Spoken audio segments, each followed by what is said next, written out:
بسم الله الرحمن الرحيم الحمد لله رب العالمين الحمد لله الذي هدانا لهذا وما كنا لنهتدي لولا أن هدانا الله أشهد أن لا إله إلا الله وحده لا شريك له وأشهد أن محمدا عبده ورسوله اللهم صل على محمد وعلى آل محمد وصليت على إبراهيم وعلى آل إبراهيم إنك حميد مجيد اللهم بارك على محمد وعلى آل محمد كما باركت على إبراهيم وعلى آل إبراهيم إنك حميد مجيد ورضي اللهم عن الخلفاء الراشدين والصحابة أجمعين ومن تبعهم بإحسان إلى يوم الدين أما بعد السلام عليكم ورحمة الله وبركاته. Mes sœurs, mes frères, les louanges, les remerciements, les éloges ne tiennent qu'au vivant qui ne meurt pas. Je nomme Allah, le premier qui n'a pas de début, le dernier qui n'a pas de fin. L'apparent, le dominant sur toutes choses. Nous le louons, nous revenons vers lui repentant, nous lui demandons protection contre les conséquences de nos péchés et les tendances de l'âme. Celui qui Allah guide, nul ne saurait l'égarer. Celui qui est privé de sa guide, nul ne saurait lui montrer le droit chemin. J'atteste donc le seul digne d'adoration. J'atteste de la véracité, de l'exemplarité, de la prophétie de Muhammad ibn Abdillah. Qu'Allah bénisse ce prophète, sa famille, ses compagnons, tous ceux qui les auront suivis dans le droit chemin et nous fasse l'honneur d'en faire partie. Ensuite donc, bienvenue dans ce jardin, parmi les jardins du paradis, avec une nouveauté aujourd'hui, donc une petite surprise. C'est toute l'équipe qui vous passe le salam est sur le plateau. Donc on a les deux Mohamed plus Karim. Et alhamdulillah, ça faisait longtemps qu'on n'avait pas réuni une si belle équipe. Donc je sais que vous y tenez, vous priez pour eux, ne les oubliez pas. Ensuite, aujourd'hui, donc, on a l'honneur et la possibilité donc, de vous parler d'un point qui est extrêmement important, qui est la zakat. La zakat dans l'islam, avec le frère Mohamed, barakallahu fi, donc, que vous connaissez déjà, et qui anime d'habitude donc, ce live. Aujourd'hui, je prends sa place donc, pour changer un peu. Et parce que c'est un sujet important qu'il domine, alhamdulillah, et donc on va lui poser des questions sur la zakat, et n'hésitez pas. Donc nous avons l'autre Mohamed, sans le nommer, donc, qui est également à l'affût de vos questions. Sur la zakat, c'est un sujet, comme vous le voyez, même si cela paraît administratif, c'est extrêmement important, et l'islam est parfait. Et donc Allah subhanahu wa ta'ala a voulu, dans sa grâce, compléter ses bienfaits sur les univers, et notamment sur les fils d'Adam. Il nous a envoyé le meilleur des prophètes, qu'Allah le bénisse, et avec la meilleure des religions. Et on sait qu'il a donc parfait ses bienfaits sur cette humanité. Et tout dépend de lui. Cette humanité, il est celui qui sait tout, absolument. Il sait c'est là où il y a le bien. Et donc si Allah nous ordonne quoi que ce soit, c'est bien parce que c'est indispensable. Et nous allons, Inch'Allah, commencer donc ce live donc, sur l'importance, peut-être la zakat, la définition, le statut. Mais en tout cas, pour toute introduction, pour approfondir ce sujet, donc j'ai le plaisir d'accueillir donc sur ce plateau, comme le diraient les journalistes, donc votre frère Mohamed, barakallahu fi Mohamed. Voilà, donc barakallahu fi d'avoir accepté donc de répondre à nos questions, et on va commencer par une question toute simple. La zakat en arabe, qu'est-ce que ça veut dire d'un point de vue linguistique, d'un point de vue législatif? Et peut-être quelles sont les sagesses que les savants ont vues derrière cet ordre d'Allah subhanahu wa ta'ala. Assalamu alaikum, alhamdulillah, wa salatu wa salam ala rasulillah. Le plaisir est toujours partagé, ça met de la pression, on va dire, d'être à ta place. Qu'Allah subhanahu wa ta'ala t'assiste et te facilite. Alhamdulillah, je compterai aussi sur toi pour nous corriger, Inch'Allah, et nous aider. Parce que la responsabilité, alhamdoulilah, est pas négligeable quand on parle de la religion d'Allah subhanahu wa ta'ala. Alhamdoulilah, la zakat, comme tu as dit, est un axe extrêmement important, une adoration importante en islam qui n'a pas toujours, qui ne bénéficie pas toujours d'assez de lumière, on va dire, ou d'intérêt, d'éclairage ou d'intérêt. À la fois de la part des musulmans, en tout cas des croyants, parce qu'on entend la zakat, on s'intéresse plus parfois à comment faire la tahara, comment prier, mais on ne s'intéresse pas à comment faire la zakat et comment accomplir cet acte-là, alors que c'est un acte extrêmement important. Tu as posé la question effectivement sur la zakat, sur la définition.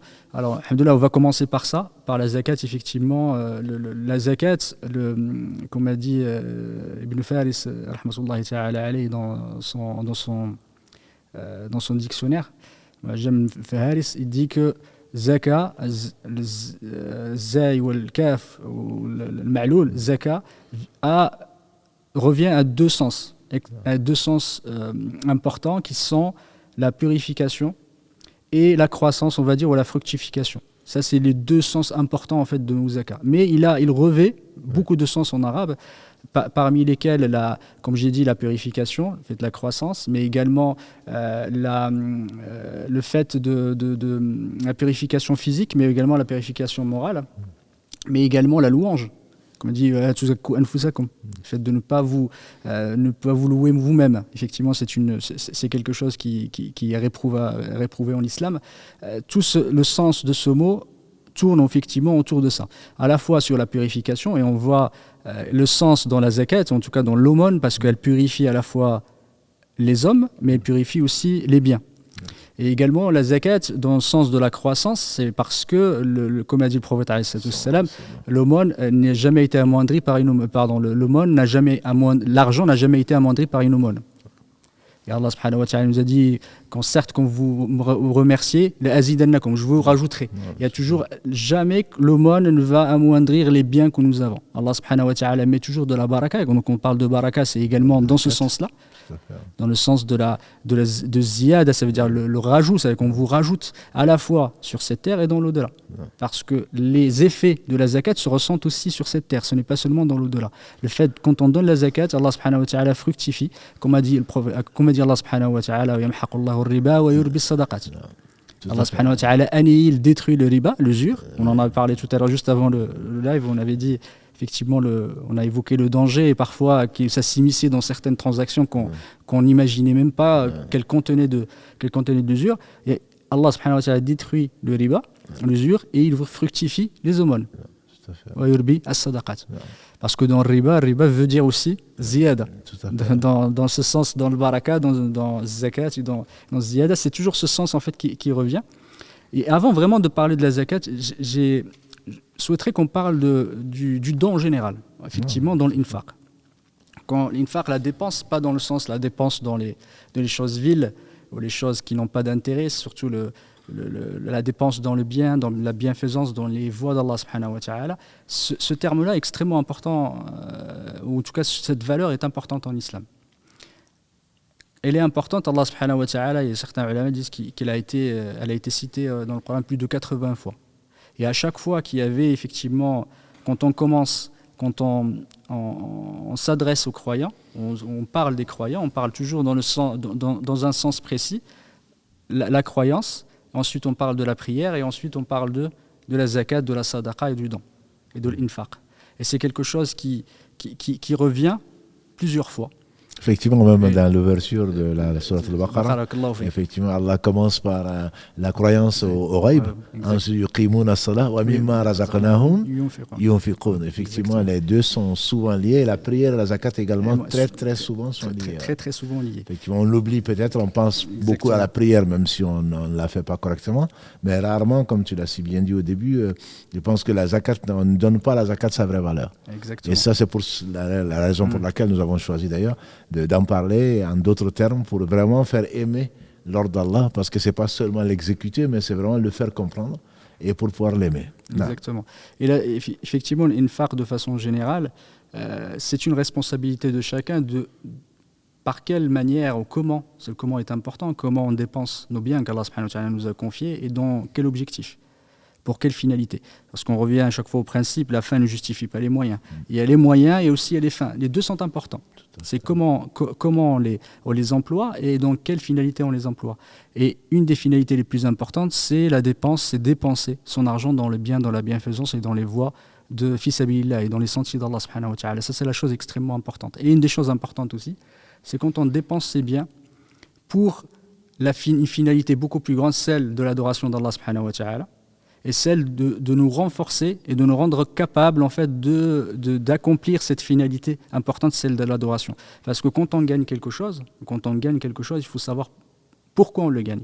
Pourquoi on travaille tous les matins. On ne travaille pas pour gagner des richesses, pour devenir beaucoup plus riche. On gagne de l'argent pour apporter effectivement une subsistance à nos entourages, mais une subsistance pour nous qui va nous aider à accomplir cette adoration, à remercier Allah subhanahu wa ta'ala, à être reconnaissant vers Allah subhanahu wa ta'ala. C'est peut-être pour ça qu'on dit le travail, c'est de l'adoration. Exactement. Malheureusement, certains confondent en disant, bon, je peux travailler, Oui. Je suis dans l'adoration, donc je peux ne pas prier, je peux ne pas jeûner, bon, c'est quand même difficile, je suis professionnel, ou je ne sais quoi d'autre. C'est vrai que c'est une très belle explication de savoir que le but de travailler, c'est de l'adoration, mais dans quel sens? C'est dans le sens, effectivement, de Exactement. nous permettre de mieux adorer Allah. C'est pas une adoration comme une autre. Exactement. C'est pas une adoration comme les autres, et c'est une adoration qui va nous amener c'est un moyen vers quelque chose. Ce n'est pas une finalité en soi. On gagne pas de l'argent pour gagner de l'argent. On gagne de l'argent effectivement pour gagner le paradis. Comme Allah subhanahu wa ta'ala sari'u ila maghfiratin min rabbikum wa jannah. جنة عرضها السماوات والأرض وعدت للمتقين الذين ينفقون. Absolument. Il commence par ça. Pas الذين يؤمنون بالغيب, الذين ينفقون في السراء والضراء. الذين ينفقون في السراء والضراء. Et si on revient à ce verset extrêmement important, الذين ينفقون في السراء والضراء, qui est ceux qui dépensent leur argent dans le bien, dans la facilité et dans la difficulté. Tout à fait. L'aumône, c'est pas que pour les gens qui sont aisés, qui sont riches, c'est pour tout le monde. Tant qu'ils le peuvent, tous les biens qu'ils apportent et qu'ils donnent ont une importance chez Allah subhanahu wa ta'ala. Allah le fructifiera. C'est Allah subhanahu wa ta'ala nous voit les intentions. C'est quelque chose d'extrêmement important. Quand on donne, une des règles importantes, c'est l'intention, c'est l'ikhlas. En tout cas, la sincérité dans ce qu'on fait. C'est pas la quantité qui est importante. C'est quelle est la sincérité et quel est l'objectif qu'on a mis derrière, quel est notre, comment dire, le degré d'abstraction qu'on a fait et pourquoi on l'a fait, parce qu'on fait pour Allah subhanahu wa ta'ala, que ça soit quelque chose d'important ou quelque chose d'extrêmement qui n'a pas de valeur pour certains, vraiment, alhamdoulilah, l'important c'est l'intention. Tout à fait. L'important c'est l'intention. Ça c'est un élément, on va dire, crucial pour chacun. Quand on donne, la première chose, c'est l'ikhlas. Le prophète sallam disait que ce qu'Allah aime le plus, c'est que l'on dépense, et donc Allah connaît dans le besoin. Exactement. Et ça, souvent, on se dit, on est pauvre, c'est pas la peine. Quand on est pauvre, si on ne donne pas, quand on sera riche, on ne donnera pas quand même. Donc, effectivement, le plus important, c'est qu'est-ce que je veux prêter à Allah. Souvent, Allah parle donc de ce prêt-là. Donc, qui va vraiment dans le sens de l'intention dont tu viens de parler, c'est vraiment savoir pourquoi je fais, pourquoi je donne. Barakallahu fik. Tu as cité plusieurs fois l'exemple de celui qui a passé sa vie à donner le jour du jugement dernier, qui a été jugé, et quand tu lui as demandé pourquoi tu donnais, il a dit, je n'ai pas laissé une seule voie pour Allah subhanahu wa ta'ala, je n'ai pas donné dedans. Et Allah subhanahu wa ta'ala, on lui a dit qu'il avait menti. Et qu'est-ce qu'il avait donné? C'était par ostentation. Absolument. Et on l'a tiré vers l'enfer. Du coup, il faut faire très attention de vraiment purifier son intention. En tout cas, si je peux me permettre ça, c'est vraiment l'élever. Et quand on donne quelque chose, Allah subhanahu wa ta'ala, personne ne t'oblige à donner. Et quand tu donnes, faire vraiment très attention de le donner et de le donner que pour Allah subhanahu wa ta'ala. C'est une remarque qui est extrêmement importante, je pense, en tout cas beaucoup plus importante qu'on ne peut l'imaginer, parce qu'un riche ou quelqu'un qui a été favorisé donne pour Allah, finalement c'est très difficile. Oui. C'est souvent on le fait pour l'ostentation. Tu fais très bien les 3 premiers combustibles de l'enfer, car on nous en préserve. C'est vrai, quand on donne, souvent on a envie de le montrer en plus. Exactement. Et l'homme dit souvent à la femme, c'est moi qui te nourris, c'est moi qui. Tout ceci est quelque chose d'extrêmement nocif. Et il se peut qu'Allah n'accepte même pas. Donc l'intention, encore une fois, tu fais bien d'insister dessus. Exactement, c'est vraiment important. Et quand on lit effectivement ce verset-là, et je le lisais à la suite, et pour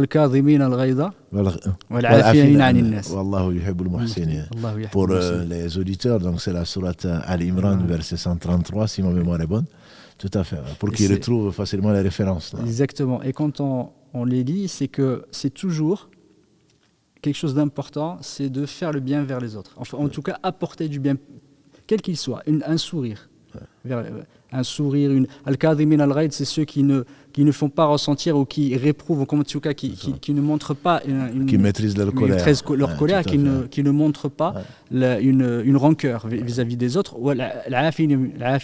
C'est un degré supplémentaire, c'est ceux qui pardonnent, ceux qui pardonnent ceux qui leur ont porté préjudice. Et c'est à chaque fois tourné vers les autres. C'est le don à la fois en bien et le don après, on le donne de soi. Parce que c'est extrêmement difficile pour quelqu'un, quand on lui a porté préjudice, de pardonner. C'est sûr. Et ça, c'est un don de soi. C'est lié. Il y a le don, parfois, qui est difficile, celui de don, comme tu as dit tout à l'heure, le don matériel, parce qu'on a tous été créés en aimant l'argent, en aimant les biens, on aime les biens. C'est quelque chose qu'Allah subhanahu wa ta'ala, ça fait partie de l'humanité. Et il y a aussi cette façon aussi d'encourager le don de bien, mais le don de soi aussi, vis-à-vis des autres. Et ça, il faut vraiment le garder, parce que je me suis dit, Allah subhanahu wa ta'ala ne dit jamais les choses par hasard. C'est sûr. Et quand il lit des choses, il ne les lit pas par hasard. Et quand elles viennent comme ça de suite, c'est qu'il y a un intérêt, il y a un lien qui doit se faire. Il y a des gens qui le comprennent, d'autres pas. Donc, qu'Allah subhanahu wa ta'ala nous fasse parmi ceux qui comprennent. Effectivement, le don est important en islam. Et parmi les dons, il y a les dons qui sont surrogatoires, recommandés, fait partie effectivement des dons qu'on peut faire tous les jours. Alhamdoulilah, des fois je suis étonné que certains disent que la religion de l'islam, c'est pas une religion de don et de solidarité, c'est la religion de la solidarité et du don. Et ensuite il y a tous les dépenses qu'on fait ou les dons qu'on peut faire qui sont obligatoires. Et parmi ces dons obligatoires, il y a la zakat. Il y a les zakats, il y a la zakat al-fitr, qui est obligatoire, d'autres aussi qui sont aussi obligatoires. C'est effectivement pas le don, mais plutôt la dépense pour ses ayants droit, etc. Tout ça, c'est obligatoire. C'est un moment ça fait partie, effectivement. On a l'impression que surtout aujourd'hui, la femme travaille, l'homme travaille. Exactement. Donc, chacun doit contribuer. Exactement. Alors qu'Allah a désigné, alhamdoulilah, pour l'homme, en tout cas, c'est une obligation absolument de subvenir légalement à tous les besoins. Donc, des gens qui dépendent de lui. Barakallahu fikum. On l'oublie que c'est une obligation. Exactement. Absolument. Et ça fait partie des obligations. Comme a dit le prophète, tout responsable ou quelqu'un qui a une responsabilité, des gens qui sont sous sa responsabilité, à cette responsabilité de subvenir, pas seulement subvenir à leurs besoins, il a d'autres responsabilités, mais ça fait partie de ces éléments-là. Et quelque chose d'important, qui est avant la dépense, c'est comment on a gagné notre argent. Et des gens, parfois, ils viennent et ils gagnent de l'argent en volant, ils gagnent de l'argent en vendant de la drogue, en dealant, ils veulent donner pour Allah subhanahu wa ta'ala. Allah n'accepte que ce qui est bien. Tout à fait. Il n'accepte que le meilleur, Allah subhanahu wa ta'ala. Allah tayyibun la yaqbalu illa tayyiba. Ça, c'est quelque chose qui est clair chez les ulama. Si tu as quelque chose qui est interdit, le fait de s'en débarrasser, ce n'est pas une sadaqa. Beaucoup qui demandent comment je fais, j'ai de l'argent du riba, j'ai de l'argent effectivement que j'ai mal acquis, comment je fais? Tu t'en débarrasses. Et quand on parle de se débarrasser, ce n'est pas je donne en aumône. Je donne en aumône, je m'en débarrasse. Dans les voies de bienfaisance. L'intention, encore une fois, est très importante. L'intention est très importante. Du coup, des fois, on s'étonne comment les gens peuvent continuer à gagner de l'argent, comment dire, illicite et continuer à nourrir leurs enfants, à se nourrir eux-mêmes, à continuer peut-être à aller faire le hajj, à aller faire des adorations grâce à cet argent-là. Le prophète, pour confirmer ce que tu as dit, le prophète il disait c'est celui qui ne cherche pas d'endroit où il va prendre l'argent pour mettre l'origine de sa nourriture, ce qu'il met dans son estomac, Allah ne cherche pas par quelle porte de l'enfer il va le faire entrer. Donc c'est comme ce qu'on nous propose. Non mais c'est pas grave, sans nommer de banque, on te dit non mais c'est pas grave, on va le placer, vous allez avoir des choses, après vous allez vous en débarrasser. C'est extrêmement grave, comme on reverra, Inch'Allah, si Allah nous donne l'occasion, un seul dinar ou un seul euro venant donc du riba ou de l'usure, c'est quelque chose qui est extrêmement grave, quoi. Donc on ne peut pas l'imaginer. Donc effectivement, l'origine de l'argent, quand on parle de zakat, de purifier de l'argent, c'est de l'argent qui est pur à l'origine. Parce qu'on ne peut pas purifier on peut pas purifier l'argent qui est haram, comme celui-là dans le quartier qui a joué au loto ou à la loterie, qui a gagné, qui dit pour le purifier, il va donner l'argent à la mosquée. Bon, bien entendu, Allah est pur, comme tu l'as rappelé, il n'accepte que ce qui est pur. Donc quand on parle de zakat, purification de quelque chose qui est déjà à l'origine, qui est licite. Si c'est illicite, tu ne peux pas le purifier. Tu ne peux pas le purifier. Du coup, ça c'est un principe important. Quand on donne que ce qui est pur. Qui est pur et ce qui est effectivement meilleur. Parce que dans le verset, Allah subhanahu wa ta'ala dit Ya ayyuhalladhina amanu anfiqu min tayyibati ma kasabtum. أنفقوا من طيبات ما كسبتم. Dépensez du meilleur de ce que vous avez gagné. Et c'est important aussi, ça c'est quelque chose d'important, c'est من طيبات, c'est le pur, ce qui est pur, et le meilleur de ce que vous avez gagné. Et ça kasabtum, le kasb c'est le travail. Les prophètes alayhi salatu wassalam, les prophètes alayhi salatu wassalam, ils ont tous travaillé. Et le meilleur de la subsistance, ce qu'on va gagner, c'est ce qu'on a gagné qu'on a travaillé avec ses mains. Il a dit d'ailleurs, alayhi salatu wassalam, personne n'a rien mangé de mieux que le prophète Daoud, alayhi salam. Exactement. Il travaille de ses propres mains, il travaille des côtes de maille, et il vivait de ça. Exactement. Que l'on sache, je ne dis pas que les allocations, c'est pas permis. Simplement, il faut savoir que vraiment, le plus important, c'est que tu as travaillé avec ta sueur. Le peu que tu as gagné, il se peut effectivement que qu'Allah le bénisse par rapport à ce que tu as pu gagner par des... Exactement. Et le kasb, c'est important en islam parce que le musulman doit être producteur, doit être créateur de valeur. Ça ne doit pas être quelqu'un qui doit être, dépend des autres ou dépend de la société. Un consommateur. Un consommateur. Il doit produire. Ouais. Effectivement, ça, il faut le garder à l'esprit. Ouais. Parce qu'on est, effectivement, on dépend d'Allah subhanahu wa ta'ala dans toute chose. Allah subhanahu wa ta'ala, c'est lui qui subvient, c'est lui qui donne.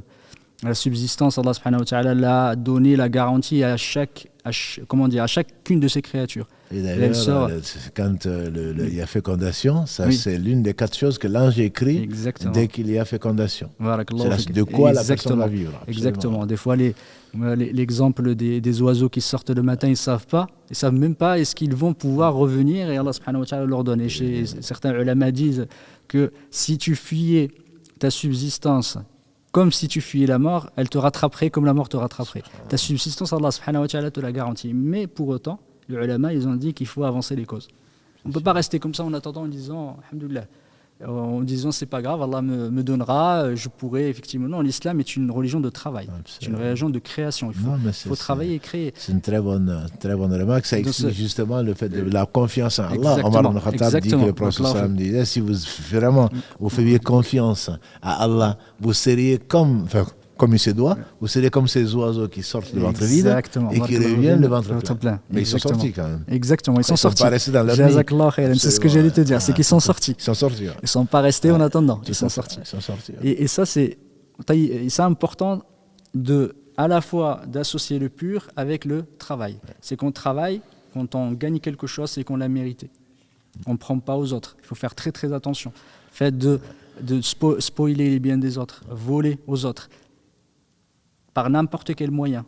Il faut faire très très attention effectivement à cette provenance, à comment on l'a fait, est-ce qu'on n'a pas lésé quelqu'un d'autre, est-ce qu'on n'a pas porté préjudice, parce qu'Allah subhanahu wa ta'ala, comme tu as dit, il est pur, il n'accepte que ce qui est pur. Tu me rappelles l'une des 4 questions auxquelles personne n'échappera au jour du jugement dernier. Comment tu as eu ton argent et comment tu l'as dépensé? C'est la même question. Exactement. Comment tu l'as eu? Non, souvent, je vais justifier ce que j'ai dépensé, mais avant, comment tu as eu ton argent? Exactement. Comment tu l'as eu? Ça nous a vraiment attiré l'attention sur l'important. Comment tu as eu ton argent et comment tu l'as dépensé? Donc, il faudrait être producteur et savoir de quelle source tu puisses ton argent. Exactement. Parce qu'Allah, comme tu l'as rappelé, taïb, il n'accepte que ce qui est pur. Exactement. Et Allah subhanahu wa ta'ala dit Ya ayyuha alladhina amanu, anfiqu min tayyibati ma kasabtum, ma akhrajna lakum min al-ard. ولا تيمموا الخبيث منه تنفقون لا تيمموا الخبيث منه, ça veut dire n'ayez pas l'intention d'aller donner le mauvais, le plus vil pour le donner fi sabilillah ou le donner en dépense. Ça veut dire il ne faut pas avoir cette intention là. Toi tu as la zakat, ça peut être pour la zakat, ça peut être pour autre chose. Tu vas chercher effectivement dans ta zakat, ça peut être là on parle généralement de la zakat sur l'argent, mais il y a les zakats aussi sur d'autres biens. Sur d'autres biens, sur les grains, sur les fruits, etc. Et il y en a certains, ils doivent donner effectivement une partie, le ushar de ce qu'ils ont, ils vont chercher le plus vil, ce qui est de plus mauvaise qualité pour le donner. Allah subhanahu wa ta'ala n'accepte, comme tu as dit, que ce qui est pur. Et dans le pur, c'est pas que la pureté. Tayyib, c'est le pur, le meilleur aussi. Et effectivement, ce verset-là, Ibn Kathir, rahmatullahi ta'ala, Ibn Jarir avant, qui avait rapporté que ce verset-là a été révélé à cause des Ansar, parce que certains Ansar qui donnaient effectivement de leur... des dates, ils ramenaient des dates, ils les mettaient à la mosquée du prophète pour les pauvres des muhajirines qui venaient et qui et qui prenaient et qui mangeaient. Et certains, ils venaient, ils donnaient aussi, ils mettaient avec des dattes de très mauvaise qualité. Et c'est à cause de ça que ce verset-là a été révélé selon certains exégètes. Mais au-delà même, je trouve au-delà, ce que tu dis, pour moi, est vraiment passionnant parce que malheureusement, ce qu'on donne à Allah, on donne le reste. Exactement. Et dans tout. Dans nos habits, quand on va donner, rarement on va aller acheter des habits neufs pour le donner en sadaqa. Exactement. Dans la nourriture, c'est quand on a fini de manger, ce qui reste, ouais. Voilà, on va donner ça aux mendiants, je pense en particulier aux pays africains qui nous écoutent. Même dans notre temps, c'est en insomnie, j'ai une insomnie, donc je vais me lever pour prier. C'est rare qu'on va s'arracher. Allah dit, entre autres, dans la sourate Sajda, leur flanc s'arrache. Exactement. C'est quand il y a sommeil que tu dois te lever pour prier. Pas quand tu n'as plus rien à faire, et décalage horaire, j'arrive pas à dormir, je vais me lever pour faire. On donne généralement à Allah le reste. Exactement. Alors qu'il mérite, bien entendu, le meilleur. Exactement. Et Allah subhanahu wa ta'ala, dans la fin du verset, wa'alamu anna Allah ghaniyun hamid. Allah, il n'a besoin de rien. Allah est le riche. Et ça, et dans ce verset, il y a une image, Allah subhanahu wa ta'ala nous le rappelle, et ça revient à ce que tu dis, ça rejoint ce que tu dis, pardon. Il dit وَلَسْتُمْ بِآخِذِيهِ وَلَسْتُمْ بِآخِذِيهِ إِلَّا مُغْمِضٍ. Vous ne le preniez pas, vous ne le prendrez pas quand en fermant les yeux. Ça veut dire que vous n'êtes même pas capable, si on vous le donnait à vous-même, c'est que vous donnez, vous ne l'accepterez même pas pour vous. Si on vous le donnait, vous ne le prendrez pas. Mais on n'y pense pas. Voilà, exactement. On donne vraiment, quand tu demandes à la mosquée ou ailleurs donner une sadaqa, les gens n'amènent que ce dont ils n'ont pas besoin. Voilà, exactement, ce dont ils ont besoin, des dates de mauvaise qualité, le lait qui est périmé, etc. Mais tu donnes pour Allah subhanahu wa ta'ala, donne le meilleur. Ouais, tout à fait. Tu donnes le meilleur. Parce qu'effectivement, même toi, tu ne l'accepterais pas. Et un des principes, tu nous l'as toujours rappelé, c'est quelque chose d'extrêmement important. Là, comme a dit le prophète, vous ne serez pas véritablement croyant que quand vous aimeriez pour autrui ce que vous aimeriez pour votre frère, ce que vous aimeriez pour vous. Tout à fait. Et ça, on ne s'applique pas assez dans ce que tu as dit. Je pense que c'est vraiment, si on gardait ça à l'esprit, certainement, c'est ce qui fait d'ailleurs des martyrs, ce qui donnent le meilleur d'eux, c'est-à-dire leur âme. Ils donnent à Allah le meilleur. On ne peut pas imaginer. Nous qui sommes peureux, ou en tout cas qui n'imaginons même pas ça, pour qu'Allah les a loués, parce qu'ils donnent le meilleur. Et effectivement, dans toutes choses, il faut donner le meilleur, et pour Allah en particulier. Donc ça, je pense que c'est... Ça, il faut le garder, même pour le principe, quand on va parler de la zakat, c'est la même chose. Quand on donne, il faut donner la zakat, c'est une obligation, il faut la donner il faut la donner en étant heureux, en étant content. Parce que ce que tu vas donner, tu ne l'as pas perdu. Tu l'as donné, tu l'as investi. Et en plus, pour ce que Dieu te demande, oui, exactement. Dieu te l'a donné. Exactement. Il te donne l'occasion. Combien aurait aimé avoir assez d'argent pour pouvoir donner la zakat? Voilà, mais nous, on le donne souvent, mais on compte, on recompte, jusqu'au virgule, on va s'acquitter de quelque chose qui est obligatoire. Imaginez-vous quelqu'un qui vous donne l'argent, il vous les donne et il vous dit donne-moi juste une partie, 2,5%. Un quarantième. Un quarantième, tu me donnes 2,5% de ce que tu as. Et il te l'a donné, c'est même pas à toi. C'est incroyable. C'est incroyable. Et il te récompense de ce que tu as donné et il te rajoute encore plus. De 10 à 700 fois. 10 à 700 fois. Il te démultiplie la récompense et il te donne, il te rajoute, il te met la baraka, il te rajoute dans ce que tu fais. Et ça, c'est Allah est tellement miséricordieux et tellement clément, on ne se rend même pas compte. Qu'Allah bénisse ceux qui disent connaître Allah, c'est l'aimer. C'est vraiment, c'est pour qui on n'aime pas Allah. Si on n'aime pas obéir à Allah, c'est qu'on ne le connaît pas. Exactement. Ça, je suis de plus en plus convaincu. Et ça rejoint effectivement, quand Allah subhanahu wa ta'ala, ça rejoint ce qu'on disait pour le meilleur. Je me rappelle du verset, il dit وَلَن تَنَالُوا الْبِرَّ حَتَّى تُنْفِقُوا مِمَّا تُحِبُّونَ. Vous n'atteindrez pas le paradis, certains disent la piété, il y a mais la plupart des ulama, des exégètes disent que c'est le paradis même, que si vous ne dépensez pas du meilleur de ce que vous avez, de ce que vous aimez, pardon. Tout à fait. Et ça, tu ne peux pas atteindre le paradis si tu ne donnes pas, tu te délaisses pas, effectivement, de ce qui te retient sur cette terre. Ça veut dire que tu te retiens au matériel. Parce que c'est le détachement. Ça veut dire que tu te détaches de tout ce qui représente cette vie d'ici-bas qui qui n'est qu'un moyen effectivement à l'atteinte du meilleur, c'est l'agrément d'Allah subhanahu wa ta'ala. Et on l'atteint pas que quand on donne du meilleur de ce qu'on a. Sachant, quand tu as dit, on rappelle ce que tu as, ça ne t'appartient pas, c'est Allah subhanahu wa ta'ala qui te l'a confié. Non, je pense que c'est une petite demi-heure, je vais dire, d'introduction, mais je pense que c'est extrêmement important dans tous nos actes, effectivement, de savoir. Et il est clair que quand on aime quelqu'un, une femme, qu'est-ce qu'elle va donner sa vie pour donner vie. Quand on aime quelqu'un, on lui donne ce qu'on aime. Et quand c'est Allah, on lui donne ce qu'on n'aime pas. Exactement. Ça n'a pas, Allah sait qu'on n'est pas sincère. Ça n'a vraiment pas de sens. Ça n'a pas de sens. Ça n'a pas de sens. Et c'est une marque de très peu de sincérité. Qu'Allah subhanahu wa ta'ala nous pardonne et nous réforme, surtout. Et pour ne pas effectivement prendre beaucoup de temps, parce qu'on n'a que de live, parce qu'on pourrait parler pendant des heures et des heures d'infaq, sur le don, Inch'Allah ta'ala. Et si je reviens à la zakat, quand tu parlais tout à l'heure de la sagesse et des objectifs principaux de la zakat. La zakat avant, le statut, c'est une obligation. Ça fait partie des piliers de l'islam, c'est le troisième pilier de l'islam qui a été cité dans le hadith, entre autres, il a été cité dans le Coran. Il y a des preuves effectivement de l'obligation de la zakat. Le hadith d'Ibn Omar, radiyallahu ta'ala anhu, Buni l'islam ala khams, l'islam a été fondé sur cinq piliers, le troisième étant la zakat. Et cet ordre, c'est un ordre d'importance. C'est pas seulement un ordre effectivement qui a été fait par hasard, mais c'est un ordre d'importance. Et quand on sait qu'il est le troisième, c'est-à-dire qu'il est plus important que le jeûne et il est plus important que le pèlerinage. Il n'y a pas de doute dessus. Il n'y a pas de doute dessus. Ça, c'est un ijma'an, c'est le consensus des ulama. Et parfois, on s'intéresse plus à comment jeûner, etc., que comment on fait la zakat. Et quand tu as parlé tout à l'heure, comme tu as si bien dit, la zakat, elle a toujours été associée avec la prière. Tout à fait. Qarinat zakat, qarinat salat. À chaque fois, Allah subhanahu wa ta'ala, je me rappelle Ashraf al-Baqi rahmatullahi ta'ala alayh, il disait qu'elle a été associée 28 fois dans le Coran. La salat et la zakat. Et d'ailleurs, le prophète alayhi salatu wassalam, quand il a envoyé Mu'adh au Yémen, il lui a dit, il a commencé par l'Wahidullah, et la deuxième, la unicité d'Allah, la prière par jour et nuit, et les zakat. Et il s'est arrêté là.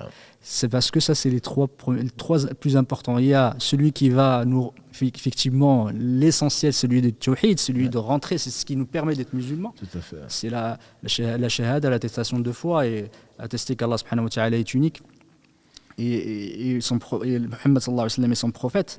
Et le deuxième étant l'accomplissement de la prière, c'est la première étant une adoration, on va dire, du cœur. C'est ça qui va rentrer, sachant que l'iman n'est pas seulement les actes c'est pas seulement les actes du cœur, c'est aussi les actes. Ça ne limite pas au cœur. Et ça ne limite pas au cœur, c'est aussi les actes les paroles, des membres, etc. La deuxième étant une adoration physique, et la troisième étant une adoration financière. La deuxième adoration, c'est la prière. Et certains ulama qui disent que ceux qui ne prient pas sortent de l'islam, effectivement. Même certains ulama aussi qui disent que la zakat, comme elle a été très liée, effectivement, très associée à plusieurs endroits à la salat, disent qu'aussi la zakat, il y a une bonne partie des ulama, ce n'est pas l'avis de la majorité, que la zakat, celui qui ne la paye pas alors qu'il sait qu'elle est obligatoire, sort de l'islam. C'est une petite partie, il y a une question qui a été posée, mais la très grande majorité des ulama, alhamdoulilah, on répondra à la question, Inch'Allah. Donc tant qu'on y est, l'avis majoritaire, l'avis fondé, est-ce que quelqu'un qui ne paye pas la zakat tout en reconnaissant que c'est une obligation, est-ce qu'il sort de l'islam ou il doit quand même la payer? Il doit, effectivement, ne sort pas celui qui ne paye pas la zakat, soit par paresse, par avarice ou par paresse parce qu'il oublie, etc., ou il retarde, ou effectivement par avarice, comme tu as dit. Celui-là, selon la majorité des ulama, ne sort pas de l'islam. Mais c'est un péché, c'est un très très grave péché, parce que là tu n'as pas fait quelque chose qui fait partie des piliers de l'islam. On va dire que tu fais une chose que, d'ailleurs, quand on parlait de Abu Bakr, il a dit effectivement, il lui a été ordonné de combattre ceux qui font la différence effectivement entre la prière et la zakat, ceux qui vont bien prier mais ne veulent pas le faire la zakat, parce qu'il y a une fitna après après la mort, il y en a certains qui ont refusé de payer la zakat. Et il les a combattus. Il les a combattus pas pour le siyam ou pas pour le hajj ou pour d'autres. Il les a combattus pour la zakat. Ils ont dû fait dire, je jure par celui qui détient mon âme dans sa main, celui qui je ne laisserai pas tranquille, celui qui me refuse un seul dinar ou un seul dirham qui donnait au prophète sallallahu alayhi wa sallam.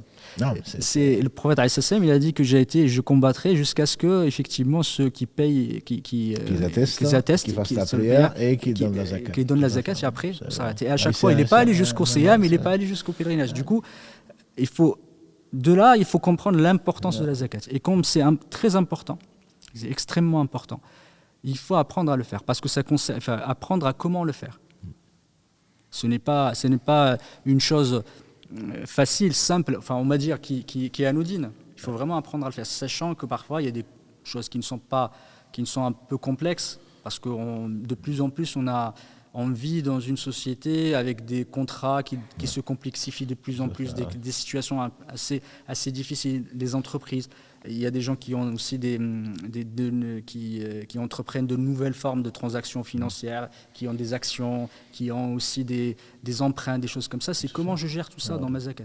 Mais comme tu le dis, il faut le savoir parce que c'est tawqifi, c'est de l'adoration. Exactement. Donc on ne peut pas adorer Allah comme on veut. Exactement. Il a envoyé des messagers, notamment Mohammed sallallahu alayhi wa sallam, pour nous indiquer ce que lui il aime, comment on doit le faire. Exactement. Donc je sors la zakat et je fais ce que je veux, ce n'est pas accepté d'Allah. Exactement. Barakallah, je ne peux pas le faire comme je le veux parce que tu as dit c'est tawqifi, il y a des règles.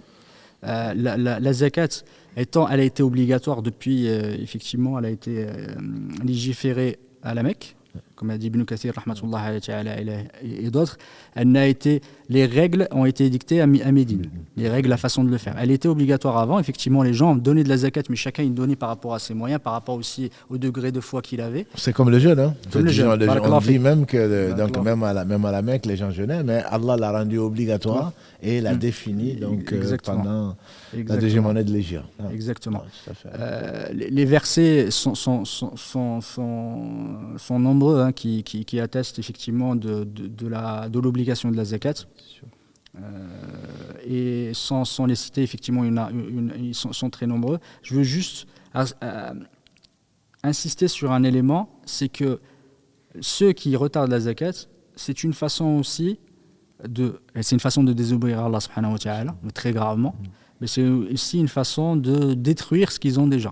Parce qu'il y a Aïcha radiyallahu ta'ala anha qui rapporte dans un hadith qui a été relaté chez le Humaydi et d'autres, le Bukhari aussi, mais pas dans Muslim, dans Tarikh al-Bukhari, l'histoire sur le Bukhari, que Aïcha radiyallahu ta'ala anha, il a dit Ma min manin khalata zakat illa ahlakahu Allah. C'est-à-dire, c'est de l'argent qui est mélangé avec de la zakat. Dans quel sens mélangé avec de la zakat? Ça veut dire c'est de l'argent.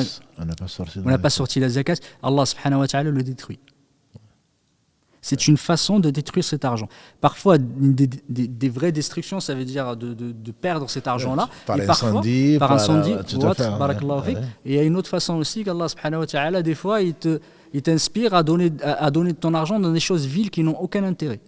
La preuve, l'expérience le prouve. Il y en a qui gagnent des millions et en fin d'année, ils ne savent même pas ce qu'ils en ont fait. Ils en ont fait. Et est-ce qu'Allah subhanahu wa ta'ala enlève la baraka?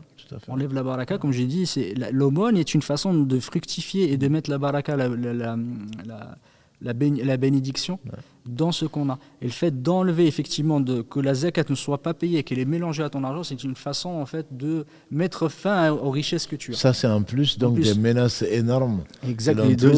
Pour l'au-delà. Exactement. Pour l'au-delà, donc c'est celui qui refuse de donner la zakat.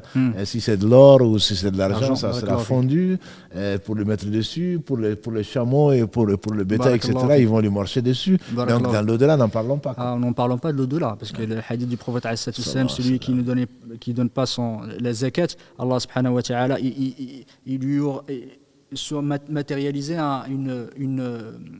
un serpent énorme avec 2 cornes qui va l'étreindre le jour du jugement dernier et qui va lui dire je suis tes biens, je suis ton argent. Et là, quand tu as cité ce hadith-là, qu'Allah subhanahu wa ta'ala nous préserve, c'est tout cet argent, le mal, le dhahab wal fidda qui ne sortent pas, Allah subhanahu wa ta'ala, khalaqahum safa'ihum min nar. تحمى لهم يكوى بها جنوبهم وجبينهم وظهورهم. Allah subhanahu wa ta'ala leur fait de cet argent-là, leur crée comme des plaques, effectivement, en feu, et ils sont tous les jours, pendant une journée, pendant une يوم مقداره 50 ألف سنة. Pendant 50, une journée qui dure 50 000 années. 50 000 années. Imaginons à chaque fois qu'elles se refroidissent, Allah subhanahu wa ta'ala leur renouvelle. Ça, là, on a peut-être on jalousera moins les riches. Les riches, oui.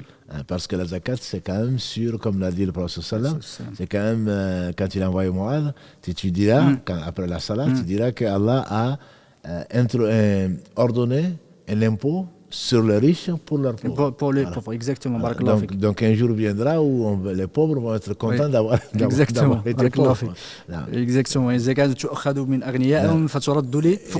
Ça, c'est quelque chose c'est un principe important, c'est le fait de l'équité, de la solidarité. Ça, c'est aussi, si on peut parler tout à fait de sagesse. L'islam étant parfait, pourquoi Allah a tant insisté, on a fait un impôt. C'est pas seulement comme on dit en français, c'est de l'aumône, je donne comme ça tous les matins 2 € à un passant ou à un pauvre. C'est pas ça, c'est vraiment son droit. Ce n'est pas quelqu'un qui commande, c'est son droit. Exactement, c'est son droit. Et nous, quand on le donne, comme a dit le prophète dans un hadith qui a été rapporté par, j'ai oublié le nom du sahabi, qui a été rapporté que effectivement, il y en a 3 qui vont goûter à la saveur, effectivement, de l'iman, la saveur de la foi. Et parmi ceux-là, c'est celui qui donne sa zakat, an tayyibati nafs, qui la donne avec, comment on peut dire en français, par bonté d'âme, on va dire, sans que ça lui pose aucun problème. On dirait presque avec plaisir. Avec plaisir, jazakallahu khayran. Il va goûter à la saveur de l'islam. Et qui ne donne pas le mauvais. Bien sûr. Qui ne donne pas le mauvais parmi les biens qu'il donne en la zakat. Celui-là, il va voir vraiment la saveur de la foi. La saveur de la foi. Et on rapporte de Ibrahim pas Ibrahim ibn Mahdi, c'est j'ai oublié son nom. Il disait que il faisait partie des salafs. Il disait qu'il goûtait en fait à une ledda, c'est une saveur, on va dire une saveur de la ibada. C'est un goût exquis. De la ibada. Il dit si les fils des princes et des rois le savaient, ils nous l'achèteraient avec je ne sais pas, enfin on va dire avec nafis, c'est ce qui a le plus de valeur. Il disait aussi dans une autre version, ils nous auraient combattus pour l'avoir, s'ils le savaient. Et c'est nous parfois quand on donne, on le donne de façon administrative. Parce qu'il faut donner la zakat. On ne réfléchit pas à quel est l'intérêt, quelle est l'importance de le faire, et qu'on ne le donne pas avec une bonté, avec plaisir. Ce qu'on donne. Et Ibn Taymiyyah, quand il fasse miséricorde, on lui fait dire il y a un paradis sur cette terre. Voilà, celui qui n'y rentre pas, il risque de ne pas rentrer dans le paradis. Et Allah étant reconnaissant, quand on adore Allah et qu'on ne voit pas le fruit dans son cœur, voilà un adorateur d'Allah, il n'a pas de joie dans le cœur, il n'est pas content d'adorer Allah, c'est qu'il y a un problème. Peut-être qu'Allah n'a pas accepté. Jazakallahu khairan. Et ça me rappelle Ibn Hajar rahmatullahi ta'ala, il était riche, c'est quelqu'un qui était riche, c'était Qadi al-Qudat, c'était le juge des juges.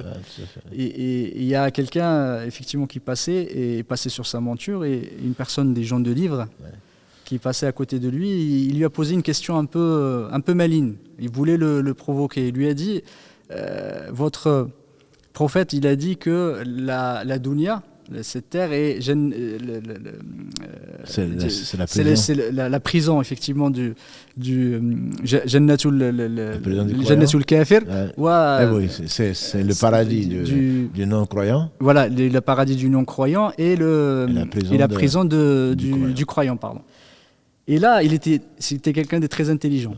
Il lui a dit, le jour du jugement dernier, quand tu iras en enfer, tu comprendras en fait quelle est la signification. Parce que cette terre-là sera vraiment ton paradis. Parce que lui, il était pauvre, celui qui avait demandé, parce que j'ai pas précisé, il était très pauvre. Il lui a dit, comment moi, ça peut être mon paradis alors que je suis très pauvre, j'arrive même pas à trouver de quoi manger. Et quant à toi, tu es dans les chars. Exactement, etc. Il lui a dit, le jour du jugement dernier, quand tu seras en enfer, tu comprendras vraiment que tu étais dans un paradis ici, sur cette terre. Ça fait peur. Ça fait peur. Qu'Allah subhanahu wa ta'ala nous préserve. Parce qu'on ne réfléchit pas, on se dit oui, on n'est pas assez riche, on est pauvre, on n'a pas assez, etc.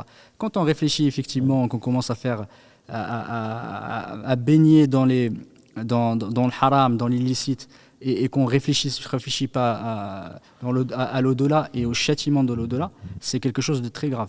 Parce que parfois, vaut mieux vivre dans cette pauvreté, comme tu as dit tout à l'heure, on plaint les riches, que de vivre l'enfer, wal'iyadu billah, qu'Allah subhanahu wa ta'ala nous préserve.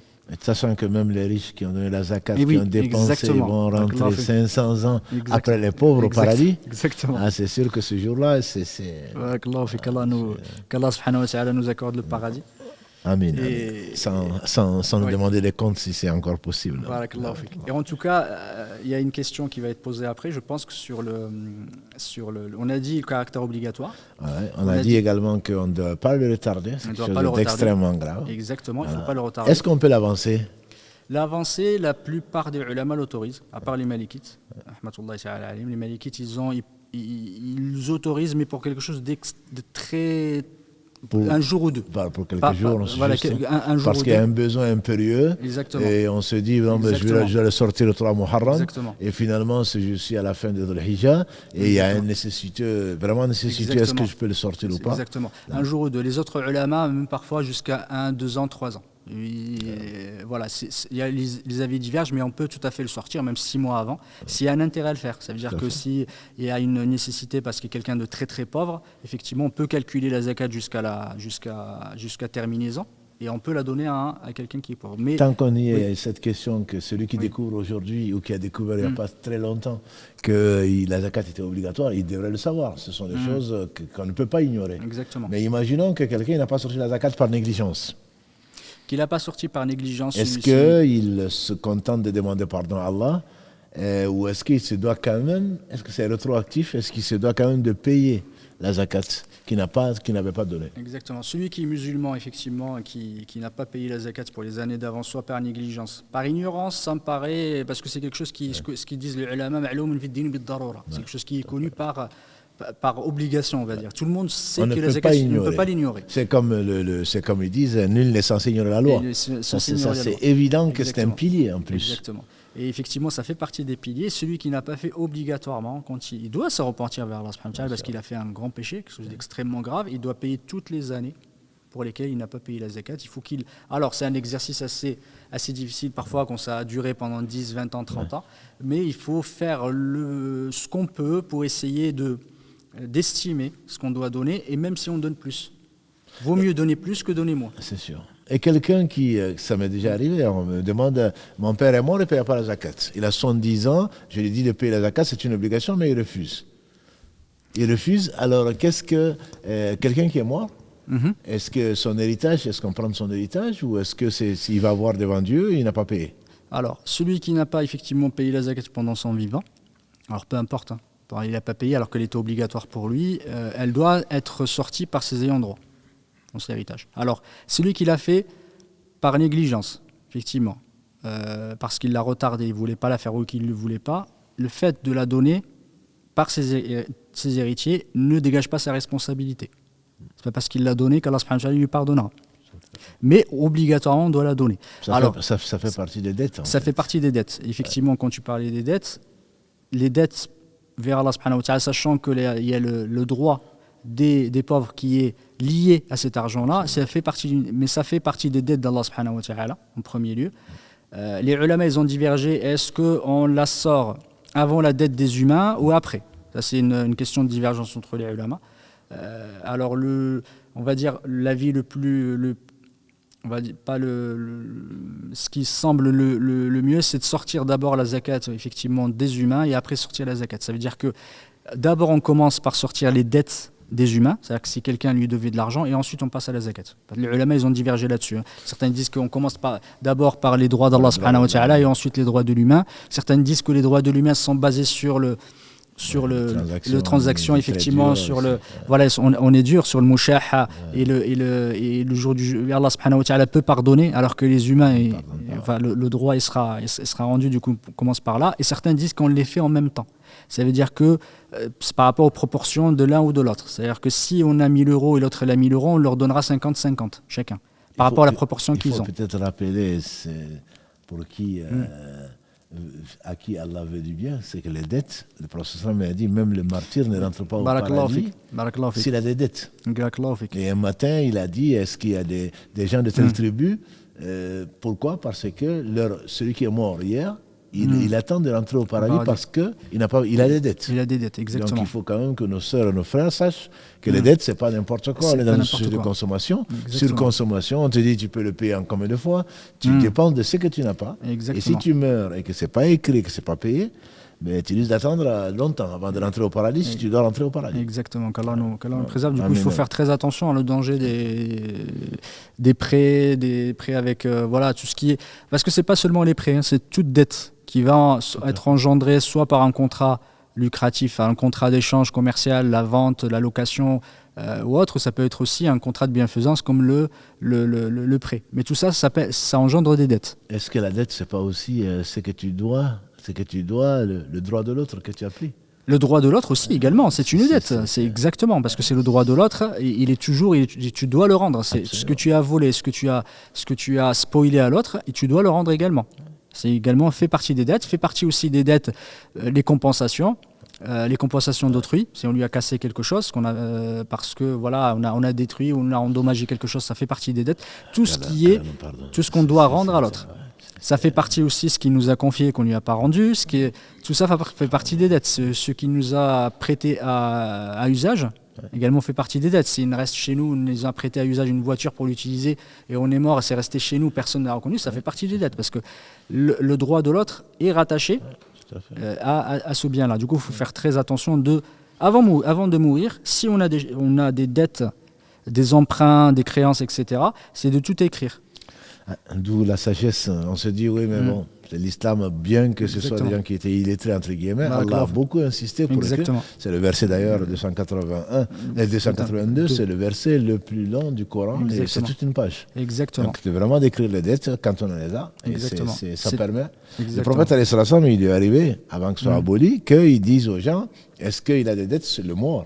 Et quand ils disent il en a, ils disent qu'il y a quelqu'un qui veut le payer. S'il n'y en a pas, il dit priez sur votre frère. Exactement. Ne priez même pas dessus. Exactement. Donc il faut que nos frères et nos sœurs se rappellent l'importance des dettes. Que le prophète après, quand il a les caisses de l'État ont commencé à être plus remplies, c'est le prophète de Beit al-Mal Muslimin, qui est la caisse de l'État musulman, qui donnait effectivement pour payer les dettes de ces morts. Donc puisqu'il reste plus que 5 minutes, juste il reste 5 minutes, ça passe très vite. Ça prouve, Inch'Allah, qu'on a vraiment besoin. Et je pense qu'il n'y a vraiment pas eu de superflu. Au contraire, alhamdoulilah, je pense qu'on a pris le taureau par les cornes, surtout l'intention. Et est-ce qu'on peut payer la zakat en plusieurs fois? Comme maintenant on nous propose le crédit à 10 fois sans frais, je ne sais pas, est-ce qu'on peut payer la zakat en plusieurs fois? Alors il y a deux situations. La première situation, c'est que parfois on doit payer la zakat alors qu'on n'a pas les biens, on n'a pas l'argent. Tu as des questions? Inch'Allah, donc on va aller vite. Ça c'est la première situation, c'est que parfois on peut avoir de l'argent sur lequel on doit sortir la zakat mais on ne l'a pas. Parce que les dettes, selon l'avis de certains ulama, il faut sortir les dettes, pas les dettes, celles qu'on a prêtées aux autres, on doit sortir la zakat dessus, et parfois on n'a pas l'argent. Ça en reviendra sur ça. Ça en revient là-dessus, et parfois tu peux payer par rapport à ce que tu as. Tu n'as pas tout le montant, effectivement, pour pouvoir le payer, tu peux le faire pas plusieurs fois. Sauf, là c'est la première question, le premier cas d'usage. Le deuxième cas d'usage, j'ai de l'argent pour payer ma zakat et je décide de le payer sur plusieurs fois, ça c'est interdit. Parce que ça contrevient au principe de l'fawriya, c'est-à-dire le fait de donner la zakat le plus tôt, dès son obligation. C'était la question en fait, c'était l'esprit du quiz. Barakallah, c'est l'esprit du quiz. Du quiz, je l'ai, parce qu'on est habitué maintenant à payer plusieurs fois les facilités. Oui, facilités de paiement. Et donc, bon, au lieu de payer 2000 €, je vais le payer 200 € par mois. Barakallah. Voilà. Et donc ça, comme tu dis, c'est quelque chose qui n'est pas permis. Il faut vraiment le rappeler, c'est que la question, effectivement, pour revenir à la zakat, doit être payée tout de suite. C'est parce que l'ordre est toujours pour l'instantanéité, c'est maintenant, on ne peut pas le retarder. Ça c'est l'avis de la très grande majorité des ulama. Il n'y a pas de, je dirais même peut-être par consensus, c'est le fawriya, c'est vraiment important pour la zakat de la payer à temps, sauf parfois pour certaines raisons. Parce que je pense qu'il y a la question qui se pose, est-ce qu'on peut retarder le paiement de la zakat? Je pense que ça fait partie des questions, il me semble. Oui, retarder, oui. Et on peut retarder le paiement de la zakat pour une raison valable. C'est pas par fainéantise ou on attend en disant c'est pas grave, je gérerai ça la semaine prochaine ou par avarice ou autre. Je peux le retarder parce que je ne retrouve pas de pauvres, par exemple. Je peux le retarder parce que peut-être qu'il y a un moyen de bien beaucoup mieux, effectivement, parce qui va arriver, mais ça au cas par cas. Mais le principe de base, c'est qu'obligatoirement, il faut le donner tout de suite. On ne peut pas donner une partie, attendre encore un mois, donner une autre partie, etc. Il faut tout donner tout de suite. Il y a beaucoup de questions, on y répondra, Inch'Allah, mais il y a priorité au direct, comme le dirait l'autre. Salam alaikum, barakallahu fikum pour cet échange. Effectivement, il y a quelques questions. Et il y a une question, je vais commencer par celle-là d'ailleurs, parce qu'elle vient juste d'arriver, que je trouve intéressante. Est-ce qu'une amende, c'est une dette? Une amende, c'est totalement une dette, oui, tout à fait. Ça fait partie des dettes. Très bonne question, parce que moi, je l'ai souvent, ça. C'est des amendes, donc voilà.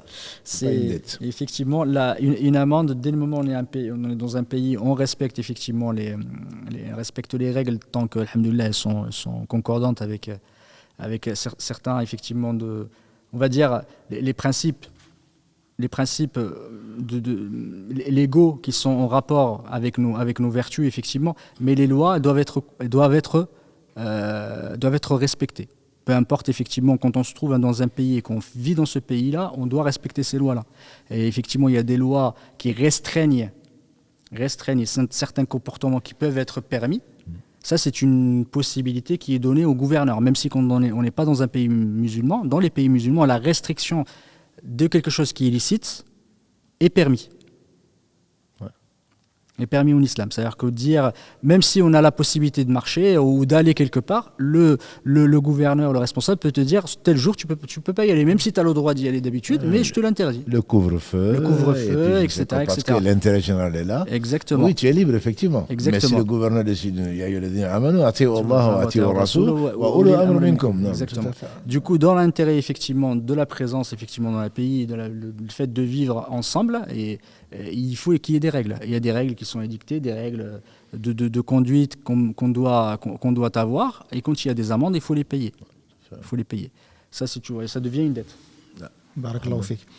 Une question concernant les ayants droit. Donc, est-ce que la zakat est destinée seulement aux nécessiteux musulmans, ou ça peut être aussi donné à un non-musulman s'il est juste qu'il a vraiment dans le besoin aussi? Alors, le seul cas, il y a la zakat, effectivement, makharaj zakat, on parlera le cours d'après. Parce que bon, c'est tellement vaste. C'est vaste, exactement. Si la personne ne peut patienter, je dirais, mieux vaut pas une autre question. On va détailler, Inch'Allah, cette question-là, parce que les endroits, on ne l'a pas du tout abordé.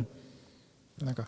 Et donc, je pense que vous en avez répondu tout à l'heure. Vous avez répondu, Yannick, la question, c'était combien de temps on a, en fait, pour donner la zakat? Tu as parlé tout à l'heure de l'instant T, en fait. Oui. C'est tout de suite. Effectivement, quand parfois on trouve pas un pauvre, mais bon, ça m'étonne. On a oublié, ou ça peut arriver, etc. Mais dès le moment, on s'en rappelle, il faut le faire. C'est effectivement, dès le moment où la zakat est obligatoire, il faut la donner à ce moment-là. C'est le premier jour. Et on verra, Inch'Allah, que c'est en année lunaire. Et que c'est pas non plus de janvier à janvier, qu'il n'y a pas un mois particulier. Ça, on l'abordera, Inch'Allah, si on a levé la semaine prochaine. Inch'Allah, et que quand est-ce qu'il faut le sortir. Et c'est pas donc du premier au premier, c'est pas toujours Muharram. Et ça, on le verra, Inch'Allah. D'accord, Inch'Allah. Peut-être que je pense qu'on le verra aussi peut-être la prochaine fois pour cette question. C'est concernant le Nisab, à combien il est Ça, Inch'Allah, on en parlera la semaine prochaine, bi'idhnillahi ta'ala, puisque ça sera vraiment, on va rentrer dans le vif du sujet de l'aspect technique et administratif. Non, mais le vif du sujet, on y est. Moi, je pense que c'est vraiment... Honnêtement, les dons, c'est sur ça probablement qu'on va conclure, s'il n'y a pas d'autres questions urgentes. Moi, ce que je trouve, c'est d'extrêmement important, c'est le fait de donner le meilleur à Allah. Donc, on ne va pas attendre non plus, mes frères, mes sœurs, d'attendre 50 ans, 60 ans, en disant, maintenant, je vais commencer la prière. Pour moi, c'est exactement pareil. C'est qu'on va, non, mais quand j'aurai 40 ans, je vais aller, quand j'aurai 50 ans, je vais porter le foulard. Et qui va te regarder à 50 ans? Voilà, quand je serai à la retraite, je vais aller au pèlerinage. Non, c'est au moment où tu as beaucoup d'énergie, Allah t'a donné, tu es à choud. C'est vraiment au moment où tu passes par le maximum. C'est quoi? C'est 40 ans. Il y a une l'islam est défini. Voilà, tu ne vas pas attendre, non, mais je vais attendre tu ne connais pas la fin de ton contrat. qui peut arriver très vite et il est non négociable. Quand tu rencontres l'âge de la mort, c'est pas attends que j'ai 40 ans. En plus, il faut vraiment donner le meilleur de soi-même. Et finalement, quand on est âgé, on a du mal à marcher, du mal à ceci, du mal à cela. Alors que quand tu étais jeune, tu aurais dû. Et c'est sur ça que tu seras récompensé. Donc moi, je pense que c'est extrêmement important de savoir que ce qu'on donne, comme l'a dit le prophète sallam, personne, la dépense n'a rien n'enlever à qui que ce soit du bien. Exactement. Et en plus de donner le meilleur à Allah. Et que cette intention, ce soit avec plaisir. Avec plaisir parce que Allah nous permet d'investir dans l'au-delà. Et ça, je pense que c'est extrêmement important. Allah nous permet d'investir dans l'au-delà. Et ça, ne serait-ce que pour cela, ça ne rentre pas directement. Ça ne concerne pas que la zakat, ça concerne toutes nos actions. Exactement. Et donc ça, je pense que c'est très important. Si peut-être rapidement, si tu veux conclure sur cette première partie, et je sens qu'on fera plus que 2 émissions. Inch'Allah, jazakallah khairan, barakallahu fik, effectivement, pour cet excellent échange. Alhamdoulilah, très intéressant. J'espère qu'on n'a pas, alhamdoulilah, que l'intérêt, effectivement, n'a pas été amoindri par mon manque de lucidité, on va dire, au moment que, alhamdoulilah, qu'Allah subhanahu wa ta'ala nous pardonne et nous facilite. Là, alhamdoulilah, on a parlé effectivement de l'importance du don, l'importance de la zakat. C'est pas seulement un acte administratif qu'on doit faire, c'est un acte d'une extrême importance en islam, qui revêt un intérêt, qui revêt aussi des bénéfices plus importants que seulement les bénéfices qui nous reviennent, c'est les bénéfices vers les autres, la solidarité, l'entraide, l'amour qu'on peut avoir entre nous, c'est des éléments qu'il faut avoir à l'esprit. C'est au-delà de je donne juste ma zakat, c'est j'accomplis un acte qui va avoir un bénéfice, qui va avoir des effets sur toute la société, tous ceux qui ont autour de moi. J'ai vu combien de gens pleurer. Pleurer quand je leur remets la zakat, qui n'est pas de moi. Exactement. Mais je les vois pleurer parce qu'ils ne savaient même pas comment ils allaient dormir. On sent vraiment que une des sagesses qui est cachée derrière tous les ordres d'Allah subhanahu wa ta'ala. Alhamdoulilah, en tout cas, la semaine prochaine, on parlera brièvement au début du cours sur l'intérêt ou les objectifs, la sagesse derrière la zakat, et on parlera effectivement des conditions de la zakat, les nisab, les bénéficiaires, makharij zakat, l'ikhraj, comment en sortir la zakat, etc. On parlera de ces aspects-là. Peut-être qu'on rajoutera un 3e cours plus tard, Inch'Allah, avec les questions, voire un 4e, selon l'intérêt des téléspectateurs. Jazakallahu khairan, qu'Allah subhanahu wa ta'ala vous récompense par le meilleur et récompense les frères et les sœurs et les frères qui nous ont suivis. Et tous ceux que vous ne voyez pas, Karim et Mohamed, alhamdulillah, priez pour eux. Donc, barakallahu fik, c'était un vrai plaisir. Donc, dorénavant, je pense que je sais où je me mets. Je vais poser des questions, Inch'Allah. Donc, barakallahu fik à toutes nos sœurs, à tous nos frères qui sont fidèles. Si on l'a mis à 19h30, c'est pas parce qu'on veut. Vous pouvez les regarder ensuite sur notre chaîne, et sur également donc notre chaîne YouTube. Et vous pouvez le voir également sur Facebook et autre chose. C'est parce que, bientôt, ça va être le Maghreb. On a été obligés donc d'avancer un peu. Pour le samedi, on est obligé d'attendre pour passer après 22h. On est obligé d'attendre donc les horaires de prière, puisqu'on ne va pas commencer un live et le couper en plein milieu pour aller prier. Donc c'est des raisons techniques, logistiques qui nous ont amené à changer l'heure. Pour samedi, donc, ce sera encore à 19h30, Inch'Allah, la semaine prochaine. Pour le mardi, on garde pour l'instant à 20h. Et quand il y aura un changement, vous le saurez. Barakallahu fikum en tout cas à tous. Subhanak Allahumma wa bihamdika ashhadu an la ilaha illa anta astaghfiruka wa atubu ilayk. سبحان ربك رب العزة عما يصفون والسلام على المرسلين والحمد لله رب العالمين والسلام عليكم ورحمة الله وبركاته.